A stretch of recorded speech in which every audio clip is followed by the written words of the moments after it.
जय हिंद साथियों, नमस्कार। स्वागत है आप सभी का गणित विषय गुरुकुल में। आज के लेक्चर के माध्यम से हम लोग कुछ एग्जांपल्स देखेंगे जो कि बहुत ज़्यादा खास है आपकी एग्जामिनेशन से रिलेटेड। आज के लेक्चर के माध्यम से हम लोग ऐसे इंपॉर्टेंट टॉपिक के क्वेश्चन को डील करने वाले हैं जो कि आपकी परीक्षा में बहुत बार पूछा जाता है बच्चों। तो ऐसे प्रश्नों को हम लोग देखते हैं। तो टॉपिक का नाम है पार्शियल डिफरेंशियल इक्वेशन, और पार्शियल डिफरेंशियल इक्वेशन का फर्स्ट ही टॉपिक है जिसे हम लोग formation of partial differential equation कहते हैं। फॉर्मेशन कैसे किया जाता है पार्शियल डिफरेंशियल इक्वेशन का? फॉर्मेशन किया जाता है दो तरीके से। पहला होता है एलिमिनेट किया जाए आर्बिट्ररी कांस्टेंट को, दूसरा होता है एलिमिनेट किया जाए आर्बिट्ररी फंक्शन को। तो आज के लेक्चर के माध्यम से हम लोग आर्बिट्ररी कांस्टेंट को एलिमिनेट करेंगे, और एलिमिनेट करने के बाद किस तरीके से हम लोग पार्शियल डिफरेंशियल इक्वेशन को फॉर्म कर सकते हैं इसके बारे में हम लोग संक्षिप्त में जानकारी लेंगे। एलिमिनेट करना है बच्चों, यहाँ पे प्रश्न लिखा गया है कि आपको एलिमिनेट करना है arbitrary constant A and B from the following equation. कुछ इस तरीके से आपको इक्वेशन पेपर में आ सकते हैं और बहुत बार पेपर में आए भी है। नागपुर यूनिवर्सिटी के विद्यार्थी हो, गोंडवाना यूनिवर्सिटी के विद्यार्थी हो, या फिर आप CSIR नेट के स्टूडेंट हो, या फिर आप IIT JEM की तैयारी कर रहे हैं, CSIR नेट की तैयारी कर रहे हैं, या फिर गेट एग्जामिनेशन की तैयारी कर रहे हैं, उसमें इस पार्शियल डिफरेंशियल इक्वेशन के, और मैं कहना चाहूँगा कि भले आप इंजीनियरिंग के भी स्टूडेंट हो या फिर ऑनर्स के विद्यार्थी हो, किसी भी क्षेत्र में अगर आपका हायर एजुकेशन में मैथमेटिक्स है, तो यह जो पार्शियल डिफरेंशियल इक्वेशन का यह जो टॉपिक है जिसमें फॉर्मेशन के बारे में पूछा जाता है, तो ये जरूर से आपके एग्जामिनेशन में आता है। तो इसमें क्या किया जाता है, आपको एक प्रश्न दिया जाता है कि इस तरीके से कि एलिमिनेट कीजिए कांस्टेंट को ए एंड बी को, या फिर एलिमिनेट कांस्टेंट C1 C2, या फिर एलिमिनेट द कांस्टेंट। इस तरीके से प्रश्न पूछा जाएगा और फिर आपको कहा जाएगा कि पार्शियल डिफरेंशियल इक्वेशन को फॉर्म करिए। ठीक है, तो इस तरीके से एलिमिनेट करना है कि हमें eliminate arbitrary constant A and B from the following equation. कुछ इक्वेशन दिए जाएंगे and the obtain the partial differential equation. हर प्रकार के एग्जामिनेशन में, हायर मैथमेटिक्स में पूछा जाता है। तो जैसे कि प्रश्न नंबर 1 है ax² + by² + z² = 1। इसे हम लोग सॉल्व करेंगे। तो इसे सॉल्व करने से पहले बच्चों एक थोड़ा सा बेसिक जानकारी जो आप लोग ले लीजिए, जो कि मैं देना चाहता हूँ। यदि आप हमारा 4th सेमेस्टर का कोर्स ज्वाइन करना चाहते हैं जो कि 1 जनवरी से चालू होगा, तो आप डिस्क्रिप्शन में दिए गए नंबर पे मुझे मेरे साथ बातचीत कर सकते हैं। इसके बारे में डिटेल आपको जानकारी प्रोवाइड की जाएगी, और आप हमारे एप्लीकेशन को डाउनलोड कर लीजिए। हमारे एप्लीकेशन के माध्यम से आपको सारी जानकारी मिलते चली जाएगी, आपको नोटिफिकेशन आते चले जाएंगे। तो चलिए शुरुआत करते हैं कि भैया ये यहाँ पे जेड, हर एक जगह आपको जेड दिखाई देगा, लेकिन ये जेड होता क्या है। देखिए, डिपेंडेंट वेरिएबल और इंडिपेंडेंट वेरिएबल भी बच्चों को बहुत बार पता नहीं होते हैं। तो अगर कोई तो भी जेड है, हम पार्शियल डिफरेंशियल इक्वेशन की बात कर रहे हैं बच्चों, तो पार्शियल डिफरेंशियल इक्वेशन, पार्शियल का मतलब है पार्शियली, इसको भी उसको भी, इसको भी इसको भी, किसको, अगर कोई तो भी जेड फंक्शन है f(x, y), अगर कोई भी जेड फंक्शन है f(x, y), इस तरीके से x और y दो वेरिएबल से मिलकर बना हुआ कोई भी एक फंक्शन है हमारे पास, तो उसे हम लोग x के साथ भी डेरिवेटिव कर सकते हैं, y के साथ भी कर सकते हैं। यानी हमारे पास दो इंडिपेंडेंट वेरिएबल है, और ये दो इंडिपेंडेंट वेरिएबल के कारण ही एक या एक से ज़्यादा अगर हमारे पास वेरिएबल होंगे, दो से ज़्यादा वेरिएबल होंगे, तब हम इसे पार्शियल डिफरेंशियल इक्वेशन कहते हैं। तो x और y इंडिपेंडेंट कैसे हो गए? ये x और y इंडिपेंडेंट इसलिए हो गए क्योंकि यह जो z नाम का फंक्शन है, या तो वो इस तरीके से आपको x + y दिया जा सकता है, या x² + y² दिया जा सकता है, या ax + by दिया जा सकता है, x² - y² दिया जा सकता है। तो कोई भी एक फंक्शन आपको दिया जा सकता है। यह जो x और y है इंडिपेंडेंट है। इंडिपेंडेंट का अर्थ, अगर मैं z का डेरिवेटिव x के साथ लूँ, z का डेरिवेटिव x के साथ लूँ, तो z में चेंजेस हो जाएंगे, तो z डिपेंड हो गया और x इंडिपेंडेंट हो गया, इसलिए हम z को डिपेंड कहते हैं। z में बदलाव आएगा x के साथ डेरिवेटिव लेने पर। अगर मैं x के साथ डेरिवेटिव ले रहा हूँ फॉर एग्जांपल, तो ये हो जाएगा आपका 2x। तो z में चेंज आ गया, z में चेंजेस आने लग गए जब जब मैं डेरिवेटिव लेते गया इस इंडिपेंडेंट वेरिएबल के द्वारा। तो x और y इंडिपेंडेंट होंगे, यह स्वतंत्र है, और z डिपेंड है। z किस पर डिपेंड है? x और y पर, क्योंकि x और y से मिलकर बना हुआ फंक्शन है यह। अगर मैं x के साथ डेरिवेटिव ले रहा हूँ, आसान शब्दों में जिसके साथ डेरिवेटिव लिया जाता है विथ रिस्पेक्ट टू, अगर मैं z का with respect to x derivative ले रहा हूँ, z का डेरिवेटिव x के साथ लिया जा रहा है तो x इंडिपेंडेंट होगा, किसका लिया जा रहा है, z का लिया जा रहा है तो z डिपेंड हो गया किस पे, x पे। तो इस तरीके से आप समझ सकते हैं कि डिपेंडेंट और इंडिपेंडेंट क्या होता है। आसान शब्दों में बच्चों मैंने आपको यह समझाया है कि डिपेंड और इंडिपेंडेंट वेरिएबल्स कौन से रहेंगे। अगर मैं z का डेरिवेटिव y के साथ लूँ तो z y पर भी डिपेंड है, क्योंकि y पर डिपेंड है तो यह चेंजेस आपको प्रोवाइड कर रहा है और डेरिवेटिव आपका 2y हो रहा है। इस तरीके से आप समझ सकते हैं कि z जो है वो x और y का फंक्शन है, दो वेरिएबल वाले बच्चों फंक्शन है यहाँ पे, इसलिए हम इसे पार्शियल x का भी वेरिएबल है, y का भी वेरिएबल है, दो डिपेंडेंट वेरिएबल है, सॉरी इंडिपेंडेंट वेरिएबल है, दो इंडिपेंडेंट वेरिएबल है, उसके रिस्पेक्ट में हम लोग किसी फंक्शन का डेरिवेटिव निकाल रहे हैं, इसलिए हम इसे पार्शियल डिफरेंशियल इक्वेशन कहते हैं। अब पार्शियल डिफरेंशियल इक्वेशन को फॉर्म करने के बच्चों दो तरीके हैं, दो मेथड है। पहली मेथड है मेथड नंबर 1 फॉर्मेशन की। मेथड नंबर 1 के अगर बारे में हम लोग बात करें, फॉर्मेशन की मेथड नंबर 1 जिसमें हमें एलिमिनेट करना होता है। क्या एलिमिनेट करना होता है? Eliminate constant a and b, eliminate constant करने होते हैं, एलिमिनेट कांस्टेंट करने होते हैं। दूसरी मेथड में हमें एलिमिनेट करना होता है। क्या एलिमिनेट करना होता है? हमें एलिमिनेट फंक्शंस को एलिमिनेट करना होता है। तो हम लोग आज के लेक्चर के माध्यम से बच्चों एलिमिनेट द कांस्टेंट इस टॉपिक के बारे में चर्चा करेंगे कि हम कांस्टेंट को एलिमिनेट करके किस तरीके से हम पार्शियल डिफरेंशियल इक्वेशन फॉर्म कर सकते हैं। तो फॉर्मेशन की हम लोग पहली सीढ़ी पे चढ़ेंगे जिसमें हम लोग एलिमिनेट द कांस्टेंट के बारे में पढ़ेंगे। कांस्टेंट को एलिमिनेट करते हुए हम किस तरीके से पार्शियल डिफरेंशियल इक्वेशन को फॉर्म करें, यह आज के वीडियो के माध्यम से हम लोग जानेंगे। अगले वीडियो के माध्यम से हम लोग जो दूसरा वीडियो आएगा उसके माध्यम से फिर हम लोग फंक्शंस को एलिमिनेट करके किस तरीके से पार्शियल डिफरेंशियल इक्वेशन बनाया जाए उसके बारे में विस्तार से चर्चा करेंगे। तो आज के लेक्चर में हम लोग बच्चों देखेंगे, जैसे प्रश्न नंबर 1 दिखाई दे रहा है और बहुत आसान प्रश्न होते हैं, पेपर में आते हैं 1.5 नंबर 2 नंबर 6 नंबर के लिए, तो है ना। तो ये सारे प्रश्नों को छोड़ना नहीं है, बहुत आसान प्रश्न होते हैं, यूनिट नंबर 1 से आपके बन जाएंगे पार्शियल डिफरेंशियल इक्वेशन के। तो चलिए सॉल्यूशन के बारे में बात करें मित्रों, और इसके साथ साथ मैं आपको बहुत सारे घुमा फिरा के ऐसे प्रश्न बताऊंगा कि जो एग्जामिनेशन में आते हैं। आप ये पढ़ के जाते हैं और पेपर में कुछ और आता है, तो आप चिंता मत करें, आज के लेक्चर के माध्यम से आपके सारे डाउट क्लियर हो जाएंगे और एक ही वीडियो में आप लोग इसे बहुत अच्छे से समझ जाएंगे और आपके 6 नंबर पक जाएंगे। तो चलिए सॉल्यूशन के बारे में बात करते हैं। सॉल्यूशन नंबर 1 का हमें दिया है द गिवन इक्वेशन इज, हमें गिवन इक्वेशन दिया है बच्चों ax square plus by square plus Z square equal to 1। यह हमारे पास एक प्रश्न, एक इक्वेशन दिया गया है। हमें इसमें a और b, यहाँ पे दो कांस्टेंट हमें दिखाई दे रहे हैं, a और b को एलिमिनेट करना है और हमें पार्शियल डिफरेंशियल इक्वेशन फॉर्म करना है। क्योंकि मुझे पता है कि z is a function of x and y, इसका x के साथ और y के साथ दोनों के साथ डिफरेंशिएशन किया जा सकता है। इक्वेशन नंबर 1 देंगे, ठीक है, डिफरेंशिएट पार्शियली लिखेंगे, partially differentiate with equation 1 with respect to x we get, जैसे हम इसका x के साथ डेरिवेटिव लेंगे क्या मिलेगा मुझे 2ax, x स्क्वायर का हो जाएगा 2ax प्लस ये जो y है इस पे हम लोग y को कांस्टेंट ट्रीट करेंगे। x के साथ डेरिवेटिव लेने पे y कांस्टेंट, y का डेरिवेटिव y के साथ डेरिवेटिव लेने पे x को कांस्टेंट लेकर आपको चलना होगा। तो याद रखेंगे यह तो आपका 0 हो जाएगा, by स्क्वायर 0 हो जाएगा, z स्क्वायर, क्योंकि z जो है बच्चों, z जो है वो फंक्शन है, किसका फंक्शन है, x और y का फंक्शन है। तो z x के साथ और y के साथ दोनों के साथ डेरिवेटिव देगा। और एक चीज़ यहाँ पे याद रखिए, जब भी हम पार्शियल डिफरेंशियल इक्वेशन ले रहे हैं तो कुछ नोटेशन आपको ध्यान में रखने हैं। नोटेशन क्या होगे, अगर z आपका फंक्शन है x एंड y का, यह आपका फंक्शन है तो z का डेरिवेटिव x के साथ होगा, z का डेरिवेटिव y के साथ होगा। अगर z का डेरिवेटिव x के साथ होगा तो हम इसको स्मॉल p से डिनोट करते हैं, z का डेरिवेटिव y के साथ लेने पर हम इसे q से डिनोट करेंगे। z का डेरिवेटिव अगर मैं 2 बार x के साथ ले लूँ, 2 टाइम्स ले लूँ x के साथ, तो ये आपका r हो जाता है, del square z upon del x del y equal to del square z upon del y del x, यह आपका s हो जाता है। एंड लास्ट में del square z upon del Y square, यह आपका t हो जाता है। तो p q r s t, ये नोटेशन आपको ध्यान में रखना है। इतने का अभी फिलहाल तो काम नहीं है, इन दोनों के माध्यम से ये दोनों ही आपको फॉर्मेशन में दिख जाएंगे। जब ये आएगा, जब हम लोग हायर इसके बाद में सी एफ पी आई के बारे में बात करेंगे, कॉम्प्लीमेंट्री फंक्शन पी आई, इस तरीके से किस तरीके इसमें यूलर्स वगैरह इक्वेशन को सॉल्व किया जाए। तब हम लोग यहाँ पे इसके हायर यानी कि आर एस टी तक चले जाएंगे, ऑर्डर तक।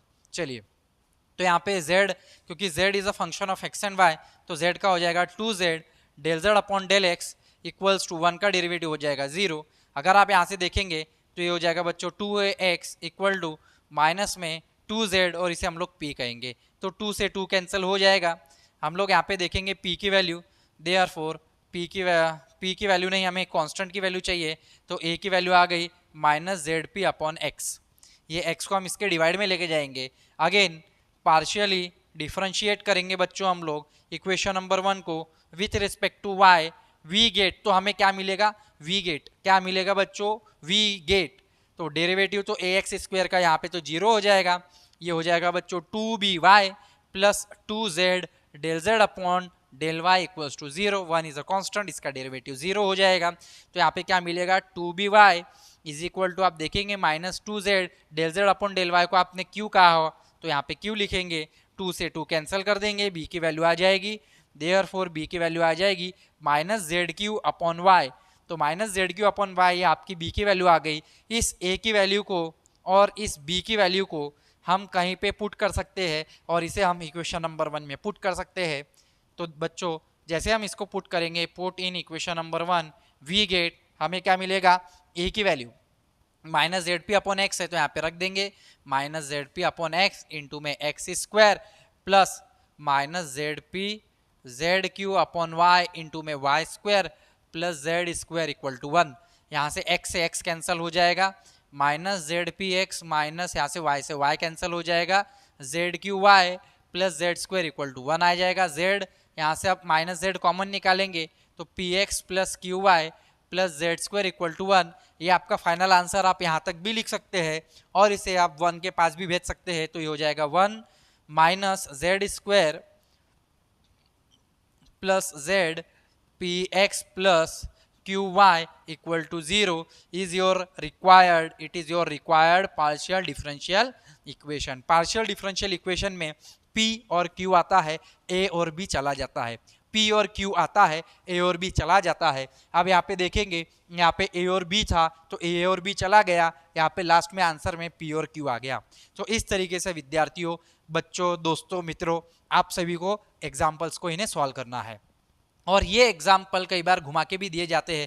कैसे घुमा के दिए जाएगा, यदि आपको कहा गया एक्स स्क्वायर प्लस के जगह आपको माइनस कहा गया, तो आप बोलेंगे सर हमने तो उतना ही पढ़ा था जितना बुक में था या जो टीचर ने पढ़ाया, प्लस के बाद माइनस आ गया तो हम तो नहीं आता, हमको नहीं आता, हम 18 साल के हैं लेकिन हमारी हरकतें बिल्कुल 2 साल के बच्चों जैसी है कि हमको प्लस में दिया था माइनस में हम लोग नहीं कर सकते। ऐसी बेवकूफ़ी मूर्खता नहीं करना है। हमें प्लस में दिया तो प्लस में, माइनस रहा तो हर एक जगह प्लस के जगह माइनस हो जाएगा, माइनस जेड पी के जगह प्लस जेड पी हो जाएगा, यहाँ पे ये माइनस जेड क्यू की जगह प्लस जेड क्यू हो जाएगा, आंसर में जहाँ माइनस है वहाँ प्लस आ जाएगा।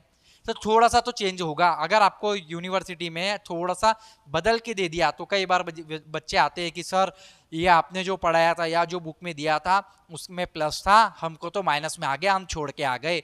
तो इसे कहते हैं 18-20 साल के ग्रेजुएशन के मूर्ख विद्यार्थी, जो थोड़ा सा सजग है, जो थोड़ा सा ध्यान से पढ़ाई करता है, जो PYQ previous year question paper को ध्यान में रखते हुए पढ़ाई करता है, वो इस तरीके से गलती नहीं करता और बचपने वाली बातें नहीं करता।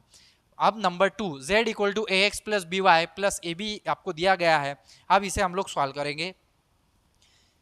तो और ये लिखते भी चले बच्चों, इसे लिख लीजिए। यदि आप लिख रहे हैं तो बहुत अच्छी बात है, यही आपके एग्जामिनेशन में काम में आएगा। 2 से 3 दिन बाद आपकी एग्जामिनेशन है, मैथमेटिक्स का पेपर है, तो लिखते चलिए इसको, या फिर आप इसका स्क्रीनशॉट ले लीजिए या वीडियो को पॉज करके भी आप इसे लिख सकते हैं।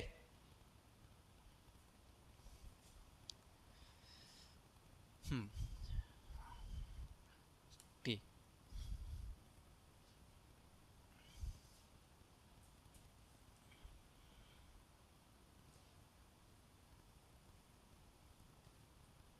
अब अगला प्रश्न सॉल्यूशन लेंगे। थोड़ा सा साइड से लिखूंगा मैं ताकि अब बोर्ड में 2 एग्जांपल्स किए जा सके। The given partial differential equation is given दिया है हमें, not PDE, only simple equation दिया है z equal to ax plus B Y plus A B, equation number 1 दे देंगे। अगेन क्या करना है हमें, differentiate equation number 1 partially with respect to x करना है।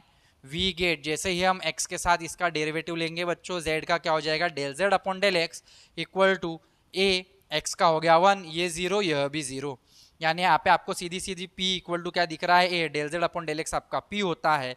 एंड पार्शियली अगर आप डिफरेंशिएट करेंगे विथ इक्वेशन नंबर 1, तो यहाँ पे x एंड y यहाँ पे लिख देते हैं, x and y we get, तो जैसे ही मैं y के साथ भी डेरिवेटिव लेता हूँ तो मुझे डेल z अपॉन ये z का del z upon del y मिलेगा, इक्वल टू यह 0 हो जाएगा, यह भी 0 हो जाएगा, y का हो जाएगा 1, बचेगा b, यानी कि मुझे q की वैल्यू मिलेगी b। इसे हम p, a और b की वैल्यू इक्वेशन नंबर 1 में पुट कर देंगे, पुट इन 1 वी गेट, तो जैसे हम पुट करेंगे देयरफॉर z इक्वल टू क्या मिलेगा, ये px plus Q Y, P X plus Q Y, A B की जगह पी क्यू, तो ये आपके पास आंसर आ गया।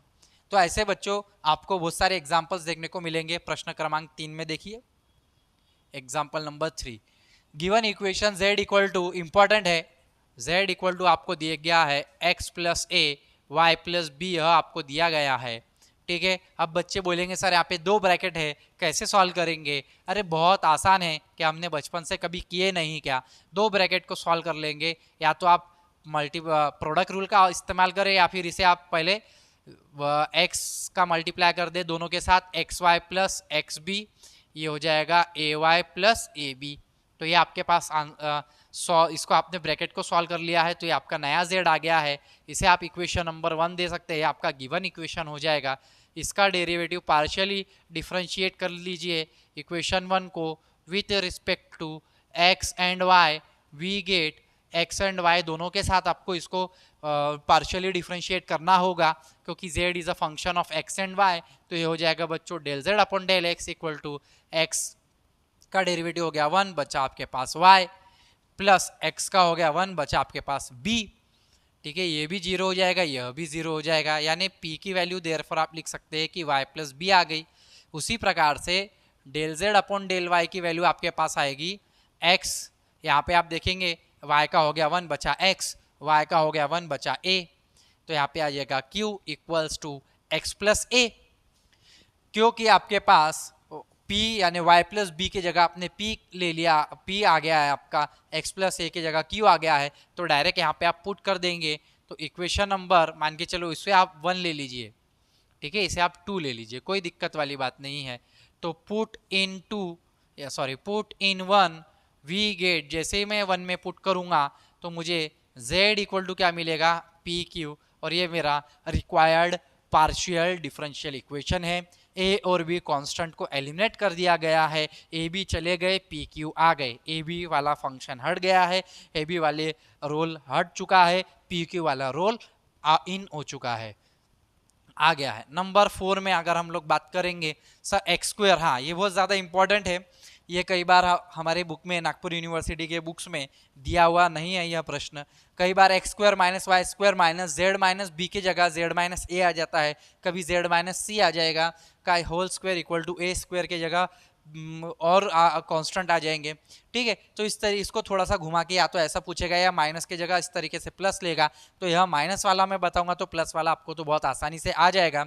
साथ ही साथ इसे सॉल्व करना है तो पहले ये वाला प्रश्न क्रमांक 4 देखेंगे हम लोग, क्या दिया है हमें, X square minus Y square minus Z minus B square equal to A square हमें दिया गया है। अगर मैं इसे इक्वेशन नंबर 1 मानता हूँ और पार्शियली डिफरेंशिएट ले लेता हूँ, partially differentiate 1 with respect to X we get, तो मित्रों ये क्या हो जाएगा, यह हो जाएगा 2x, यह तो हो जाएगा 0 minus 2 Z minus B del Z upon del X. आपने बोला कि सर z माइनस बी का स्क्वायर है, तो ठीक है 2 सामने आ गया, z माइनस बी, अब z ब्रैकेट का डेरिवेटिव बचा तो z का हो जाएगा del z upon del X, B is a constant, वो हो गया 0 इक्वल टू यहाँ पे आ जाएगा 0 with respect to x and y, we get. बार बार यह लाइन लिखने से अच्छा एक्स और वाई मैंने एक साथ लिख लिया। अब एक्स और वाई स्वतंत्र रूप से आसानी से मैं एक्स और वाई के साथ डेरिवेटिव निकालते चला जाऊंगा, आसानी से आंसर आता चले जाएगा। यानी x equal to 2x equal to 2 Z minus B, del Z upon del X आपका p होगा, 2 से 2 कैंसिल हो जाएगा आपका। कहेंगे आप z माइनस बी की वैल्यू, यहाँ पे z माइनस बी की वैल्यू आ गई है आपके पास x बाय पी। ठीक है, हाँ, क्योंकि यहाँ पे सर आप बोलेंगे आपको कैसे पता चला, आपने x को यह क्यों रहने नहीं दिया, या फिर आपने p इधर रख के इसको क्यों यहाँ पे नहीं भेजा। कांस्टेंट कहाँ पर है, कांस्टेंट, यहाँ कांस्टेंट को इधर रखना है, मुझे कांस्टेंट की वैल्यू चाहिए, तो z माइनस बी के साथ कांस्टेंट है, बाकी टर्म को एक तरफ फेंक दिया।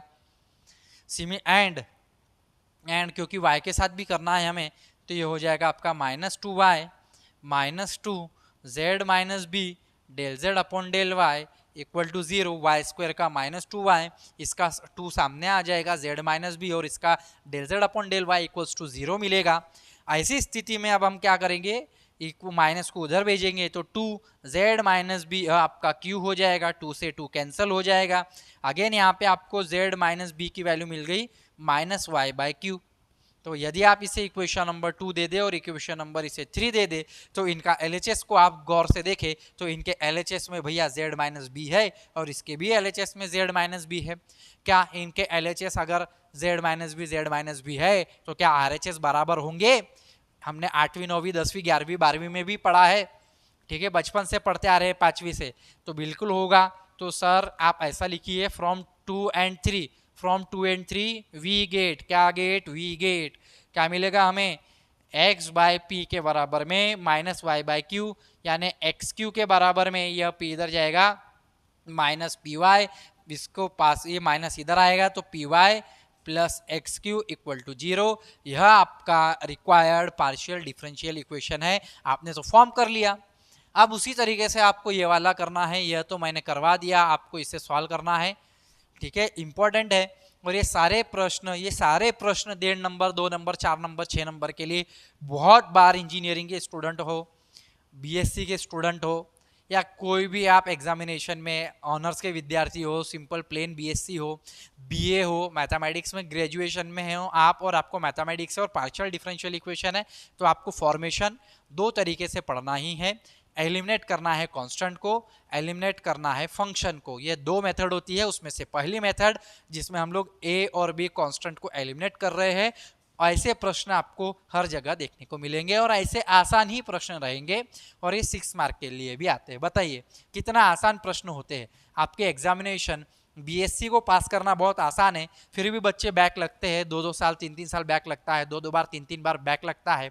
कारण उसका एक ही है, टाइम पास करना, मोबाइल की ज़िंदगी जीना, मोबाइल को अपना सर्वोपरि मानना, ठीक है, अपनी गर्लफ्रेंड के साथ घूमते रहना।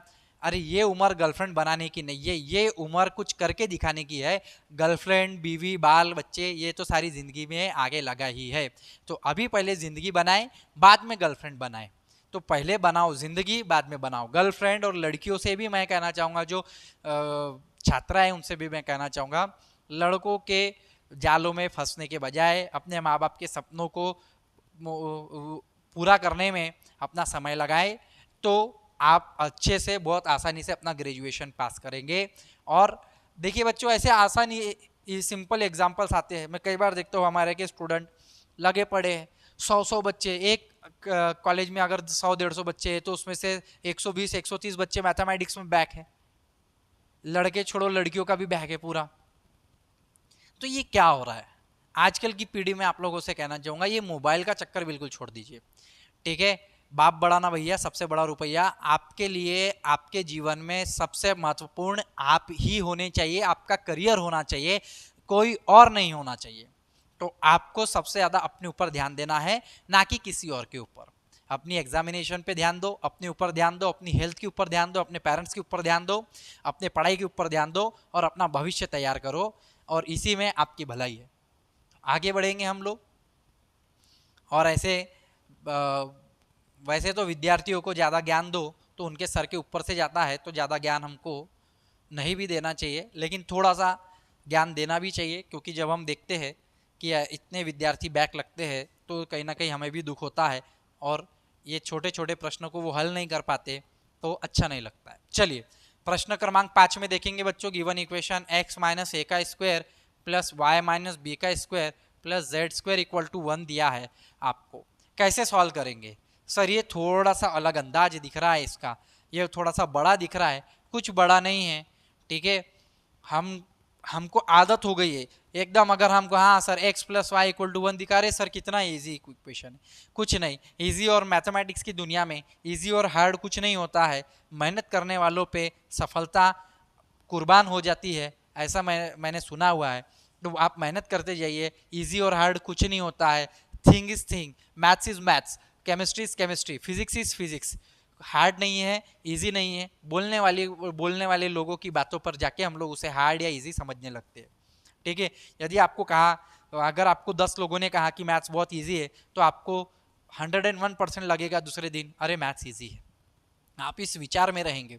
लेकिन अगर आपको आके 10-20 लोग 50 लोग आपको यही बोले बार बार, अरे मैथ्स तो बहुत कठिन है, ये तो बैक पे बैक लगते हैं, हम तो ग्रेजुएशन नहीं निकाल पा रहे हैं, आप क्या निकालोगे, तो ऐसे कीड़ों से सावधान, ऐसे नकारात्मक लोगों से सावधान, क्योंकि इनसे तो कुछ उखड़ा नहीं और ये आपको भी कुछ करने देंगे नहीं, ठीक है। तो सब कुछ आसान है, सब कुछ आसान है, सब हमारे मन का पक्का मन करके चलिए, सब होगा।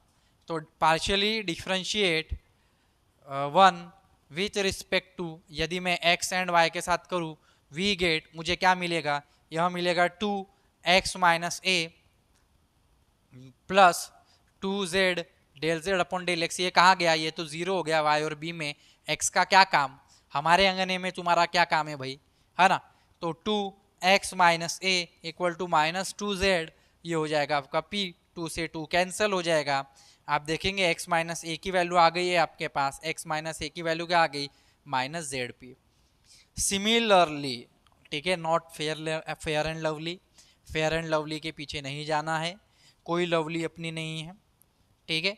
और आप differentiate with respect to y या फिर एंड करके लिखेंगे, एंड क्या हो जाएगा मेरे पास 2y minus B plus 2z del z upon del y equals to, यहाँ पे जीरो मिलेगा बच्चों, तो 2y minus B equals to A minus 2z, Q हो जाएगा, 2 से 2 कैंसिल कर दीजिए, y माइनस बी की वैल्यू आ गई minus Z Q, equation number 3, और इसे इक्वेशन नंबर 2 दे देंगे, या नहीं दिया तो भी चलता है, put this using 2 and 3 in equation number 1, ठीक है। इक्वेशन नंबर 1 में पुट कर दीजिए, यूज 2 एंड 3 इन 1 में पुट करेंगे, वी गेट क्या दिखाई देगा मुझे, x माइनस ए के जगह माइनस जेड पी का स्क्वायर प्लस इसके जगह माइनस जेड क्यू का square plus Z square equal to 1, ये हो जाएगा z square p square z square q square plus Z square equal to 1, z square common निकालेंगे, p square plus q square plus 1 equal to 1, ये आपके पास required answer आ गया। तो मैंने ये 6 प्रश्न पढ़ाए हैं, एग्जामिनेशन में कैसे आए हैं समझ लीजिए। एग्जामिनेशन में अगर कहीं पे यहाँ पे प्लस दिया है तो माइनस कर सकता है, ये माइनस प्लस कर सकता है, x माइनस है वाई माइनस बी कर सकता है, x प्लस है वाई प्लस बी कर सकता है, x माइनस वाई माइनस, यहाँ पे भी माइनस का खेल कर सकता है, यहाँ पे इन दोनों की जगह प्लस कर सकता है, ax माइनस बी वाई कर सकता है, माइनस ए भी कर सकता है, बस इतना ही कर सकता है। आपको डराने के लिए प्लस का माइनस करेगा या माइनस का प्लस करेगा, किंतु परंतु चिंता ना करते हुए आपको पूरे प्रश्न इस तरीके से सॉल्व करने हैं, सिर्फ x का डेरिवेटिव लेना है, with respect to x derivative लेना है, with respect to y derivative लेना है, जो भी आपको मिलेगा उसे आप सिंपल इक्वेशन नंबर 1 में, उसी में जो गिवन इक्वेशन था उसमें पुट कर दीजिए, या तो a और b की वैल्यू निकाल लेंगे, या तो पूरी के पूरी ब्रैकेट की वैल्यू मिल जाएगी, आपको पुट करेंगे तो आपका रिक्वायर्ड आंसर मिल जाएगा। a b को हटाना है, p q को लाना है, ठीक है। तो आज के लेक्चर के माध्यम से हम लोगों ने पहला टॉपिक एलिमिनेट करने का आर्बिट्ररी कांस्टेंट को और फॉर्म करना पीडीई किस तरीके से किया जाए हमने बहुत अच्छे से देख लिया है, समझ लिया है। अगले लेक्चर में, अगले वीडियो के माध्यम से बच्चों आपको आर्बिट्ररी फंक्शन को हटा के हम लोग एलिमिनेट करके किस तरीके से पार्शियल डिफरेंशियल इक्वेशन फॉर्म करेंगे, यह मैं आपको विस्तार से समझाने वाला हूं। तो आशा करता हूं कि आज का लेक्चर आपको बहुत अच्छा लगा होगा। यदि आज के लेक्चर में आपको ऐसा लगा है कि बहुत अच्छे से कुछ सीखने को मिला है, सर की बातों से कुछ इंस्पिरेशन मिला है, कुछ मैथमेटिक्स में देखने का नज़रिया थोड़ा सा आसान सा हुआ है, तो ज़्यादा से ज़्यादा विद्यार्थियों तक शेयर जरूर करें, क्योंकि हमारा मानना है ज्ञान बांटने से बढ़ता है। मिलेंगे अगले वीडियो में, तब तक के लिए जय हिंद, जय भारत, वंदे मातरम साथियों। धन्यवाद आप सभी का।